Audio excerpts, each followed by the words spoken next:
All right, Ohio political news here. We got a special Monday night edition. The fun never ends.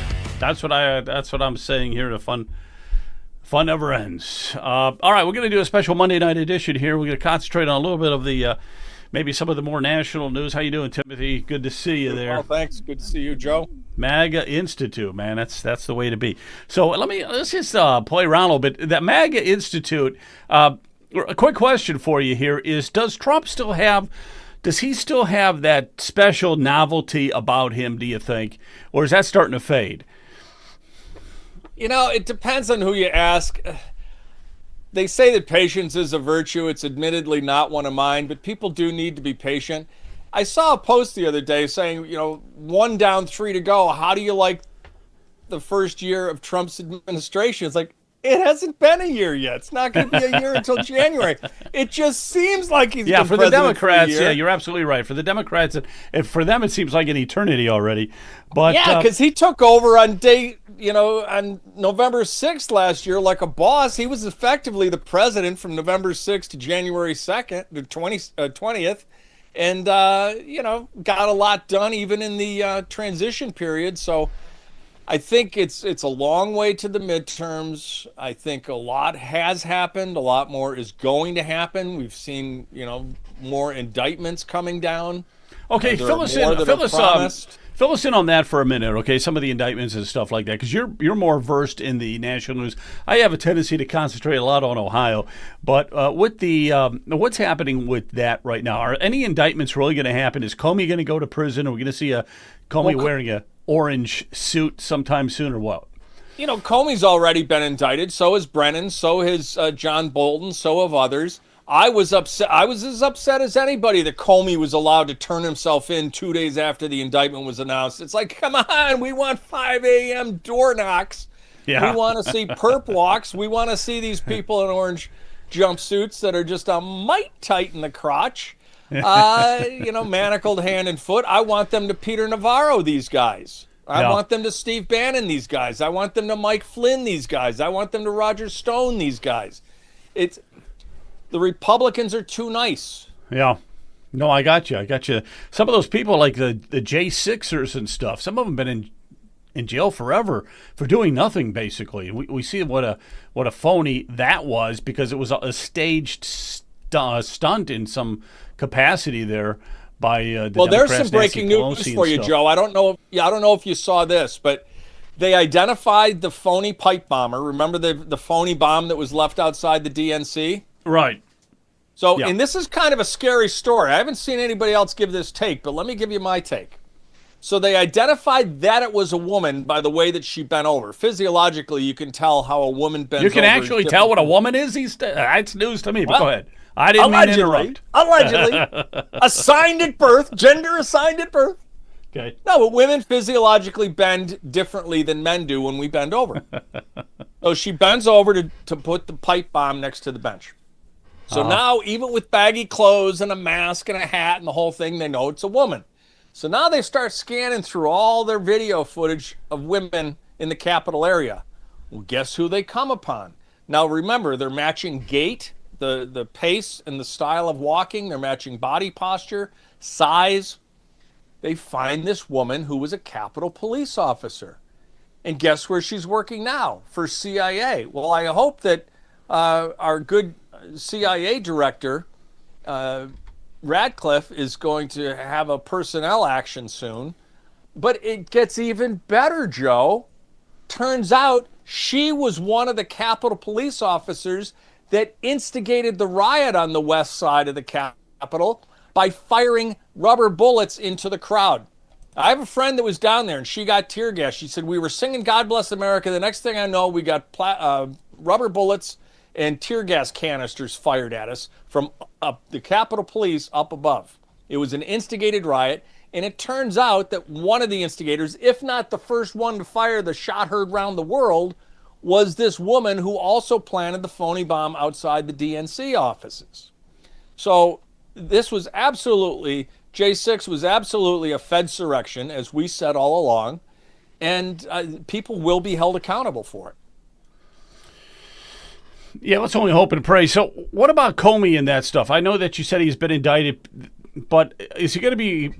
Is there any chance that he's going to be thrown in prison? Is there any chance that they are going to convict this guy and others like him? What do you think? The chances of him and Brennan, and especially Bolton, because a federal judge warned Bolton not to do what he did, and he did it anyway. I think the chances of them evading prison are slim and none, and Slim just left town. Good. Now, what kind of prison sentence they're going to get? Are they going to be sent to the Supermax outside Denver? No. They're going to be sent to Club Fed. But still, I want them to be, I want them to be convicted felons and their felony not overturned on appeal like all of President Trump's felonies. Yeah. These are honest to goodness felonies, and they're going to be held accountable. Tish James is going to be held accountable. She moved today to have the charges against her dismissed. That motion is not going to be granted. She'll be standing trial at the very least. And remember where these indictments originated. They originated out of Washington, D.C. and Northern Virginia. Not exactly Trump country. So for President Trump's administration to get indictments against Democrats, even though Comey and McCabe and the rest of them call themselves Republicans, we all know that they're not, that's a big deal.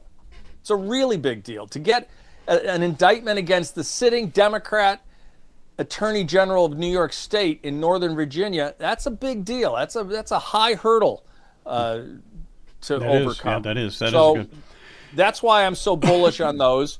We had pardons today. Everybody that was attacked for calling out election integrity. Because, see, here's the thing. This is so chaotic and complex. We've got the January 6th prosecution. So we're going to prosecute the people that launched and instigated and ran the Fedsurrection. We've also got the election integrity cases. Remember, not a single court ever had an evidentiary hearing on any of the evidence that we have from 2020.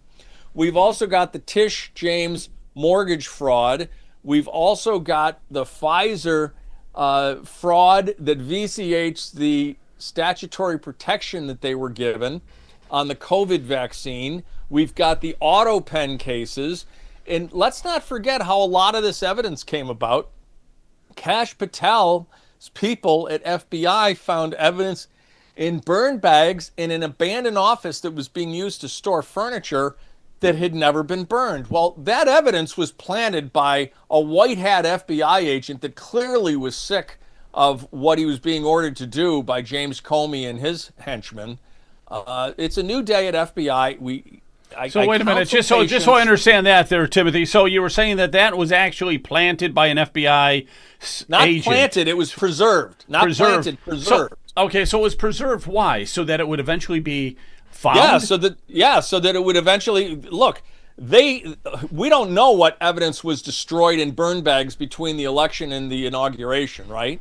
But some white hat had enough and took these burn bags and put them in an abandoned office that was just being used to store furniture, did not burn these burn bags filled with evidence, and that's how Kash Patel's team got the evidence. So there are good people within the FBI. We need to root out the bad ones, like Maureen Comey. Why she's still not free is beyond me. But so there's a lot going on. There are a lot of different, we're all saying arrest somebody. We're all saying orange jumpsuits. We're all saying prison, but we're going to need more attorneys. We're going to need a bigger Justice Department to handle all these cases. And I'm not kidding, because like I said, we've got major investigations ongoing. It's like taking down the mob, the Teamsters, prosecuting the Pacific Theater in World War II, prosecuting the European theater, the Korean War, the Vietnam War, and doing it all at once. That's what's facing the Trump administration right now. So they got a lot on their plate.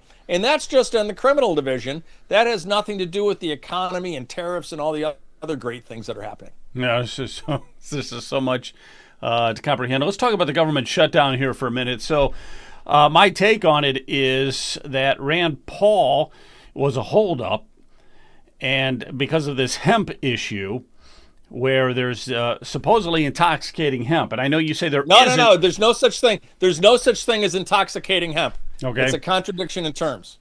Okay. So, but as far as the article I read, They refer to it, I think, as intoxicating hemp. Well, there's a lot of disinformation about it, but as a biologist, I can run you through the whole science. There's no such thing as intoxicating hemp. Okay. All right. But that was the sticking point for Rand Paul, because in Kentucky, they make that stuff. He doesn't want to kill jobs in Kentucky. But what I also heard, so everybody's got to get on board for you to get those 60 senators, okay? There's like no room for error. And Rand Paul was going to hold out. He said, okay. So they said, I think John Thune said, okay, we'll take it out and you can have your way. Let's just get this thing passed. But now two Republican senators have come along and said that if you abide by what Rand Paul said, then we're not going to vote to open the government. So that's the latest I've heard. And this is why I hate the Republican Party. They're a bunch of weak-kneed, lily-livered milquetoast. There's no message discipline. Where's our whip? Where's Steve Scalise? The whole point of the whip is to crack the whip. You don't just carry it as a fashion accessory, Steve. Crack that whip. Get these Republicans in line. The Republicans need to be more like Democrats, not policy-wise, but politically, they need to be more like the Democrats. But the big message today is, Joe, guess what? We were right again. It was the Schumer shutdown. It wasn't the Republican healthcare crisis and the Trump shutdown, as Chuck Schumer lied in his letter to the president with Hakeem Jeffries, because social media is filled with leftists going crazy that the Democrats caved. Yeah, so as of right now, though, the government is still shut down, and the Senate has not voted in favor of my this continuing understanding is the Senate passed the same CR that was put forward on 14 October. My understanding is it's now at the House to be voted on. Oh, has it gotten to the House already? Okay. That's my understanding, is that because it was changed from what the House had sent over, it's got to go back to the House to be, and then it will go to the president for his signature. That's my understanding of where things stand, unless something happened that I didn't hear about. Okay. But to me, I'm just reading about some of it. So what the Republicans did was they allowed a little bit of a compromise. So a lot more funding for health care and medical and stuff, but they hundreds didn't. of billions of dollars. That's why the Democrats are that's why the leftists, the wackadoos on social media are so upset. There isn't additional funding. What the Republicans gave up was a promise to hold a vote on funding in December. They gave up nothing. Oh. Because that vote if there is a vote, that vote isn't going to succeed. And the only other issue was back pay for the federal workers. That's law. And the Republicans agreed that any wrongfully terminated federal workers that were wrongfully terminated during the shutdown would be reinstated. Well, guess what? There was nobody that was wrongfully terminated. Okay, that's what I wanted to ask also, because I did read that where they would have to be rehired. But Trump did fire a lot of federal workers. Tens of thousands. Yeah, okay. But they were all fired properly. They were fired properly. That's what I wanted to get straight. They're not coming back. The union is not saying you got to rehire all these people. Okay, great. Because we've really got to slice and dice the federal government. He needs to go at it with a machete and just start slicing. But, he's the only Republican that's got the guts to do something like that. There isn't anybody else. Mike Johnson, you kidding? Nobody, none of the congressmen or anything. They're all really weak men. They really are. They have this cushy job. They love it. But they're not there There's a reason I call them the Republicucks. Yeah, they're not there to really slim down this $38 trillion deficit that we have. And with the amount of garbage that's in this continuing resolution and everything, there's no way we're going to make any progress. It's going to stay at $38 trillion. I don't even see it coming down. There is, and that's why I always talk about the many moving parts, right? So now we've got the tariffs. And as I said, Daddy Trump's going to be giving $2,000 to the people right before the holidays that need it. And then he's going to apply whatever's left over against the deficit. Now, that tariff case is before the Supreme Court. I don't think the Supreme Court is going to rule that the president doesn't have the authority to run the economy. So I see this is just the opening salvo in a general move toward ending the Fed, replacing Federal Reserve notes with crypto, with gold, with something else, with Treasury notes perhaps. One thing's for certain, he's not on board with the central bank digital currency, which is good. But if we go back to a tariff model instead of a taxation model, this country is going to just explode with economic activity. I want to ask you about two things. One is the election that just happened on Tuesday. Get a couple of your thoughts on that, especially in New York, because you live in New York. So, what was your thoughts on that mayoral race? Well, never underestimate the stupidity of a large number of Democrats working together.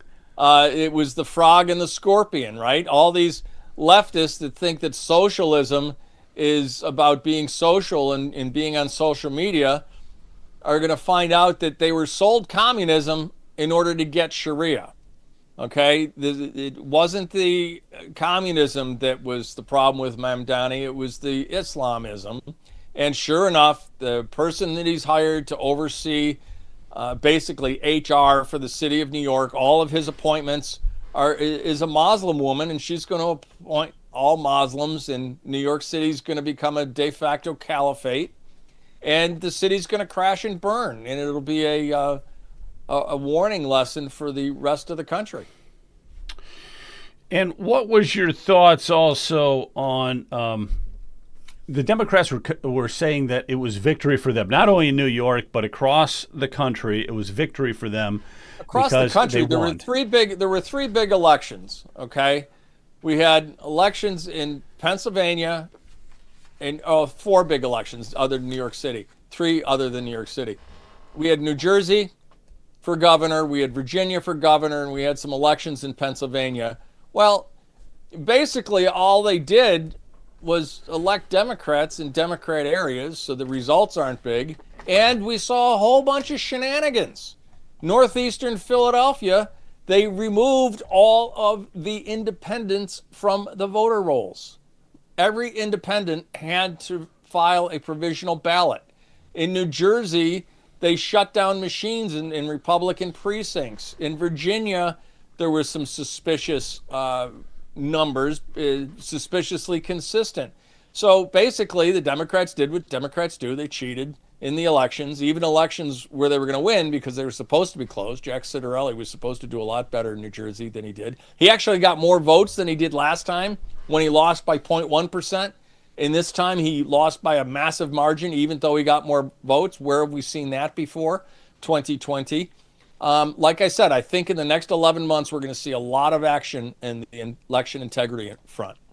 That's good. I hope we do. Because there's a lot of, one of the things I want to make, I think it's at the Supreme Court level right now, is that any mail-in ballot that comes in after the election cannot be counted. And, the Democrats were saying, like I was reading, they were saying, in Ohio, that would have been 10,000 votes for some race or something like that. It wouldn't have been any votes because people would have been told you can't mail it the day of the election, okay? You got to do it 4 days early. So once everybody knows the deadline, you're not going to have 10,000, 100,000 votes coming in late or anything like that. And you shouldn't have 10,000. Mail-in ballots should strictly be for college kids away, for people that are away on business trips that are pre-planned, that know they're going to be away, that know they're going to be on vacation, that are serving overseas primarily. It's funny. They all love their mail-in ballots unless they come from a military base, Joe. Yeah, the military base, they don't like it. Okay, we got somebody who's chatting here tonight. So, if you do catch us on the chat, put that back up for a minute there, Kent. Let me read it, and let's see what somebody has to say. We would appreciate anybody. If you get a chance, Kent, put that last one up again. I'm going to see what it said. I didn't quite catch it.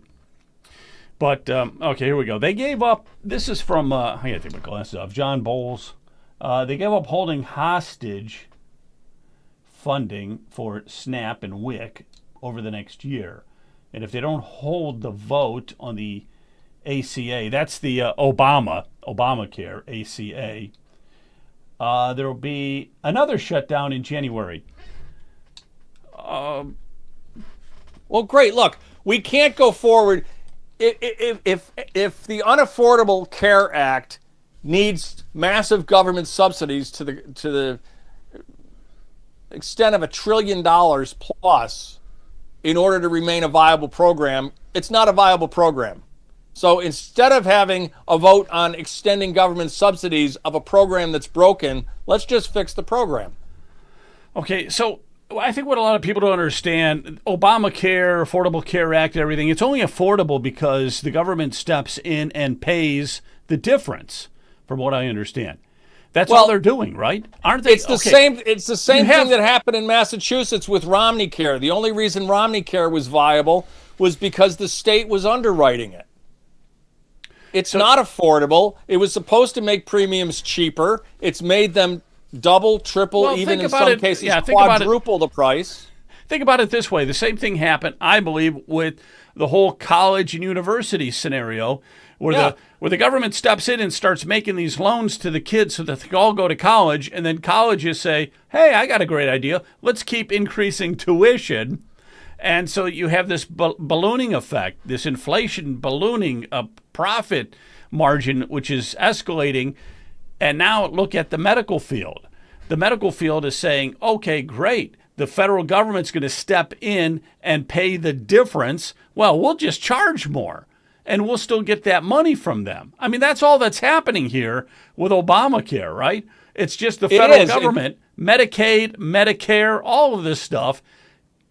The biggest fraud item on the federal government is like Medicaid, Medicare. Here in Ohio, it's Medicaid, okay? Biggest fraud item on the budget because everybody cheats on it, okay? Everybody cheats. So if a doctor does some work on somebody, he's going to bill the government, telling him that he did more work than he really did. Right. Or he's going to shove medication at them that they don't need, bill the federal government. He's going to get reimbursed for it. So, and the government, the people that run the government, they don't really check, okay?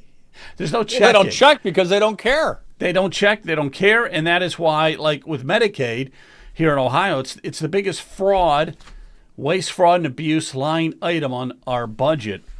But that's what's happening. State, and then that's what's happening with Obamacare. People don't understand that. It's simply the government paying the difference, and that's just ripe for corruption, in my opinion.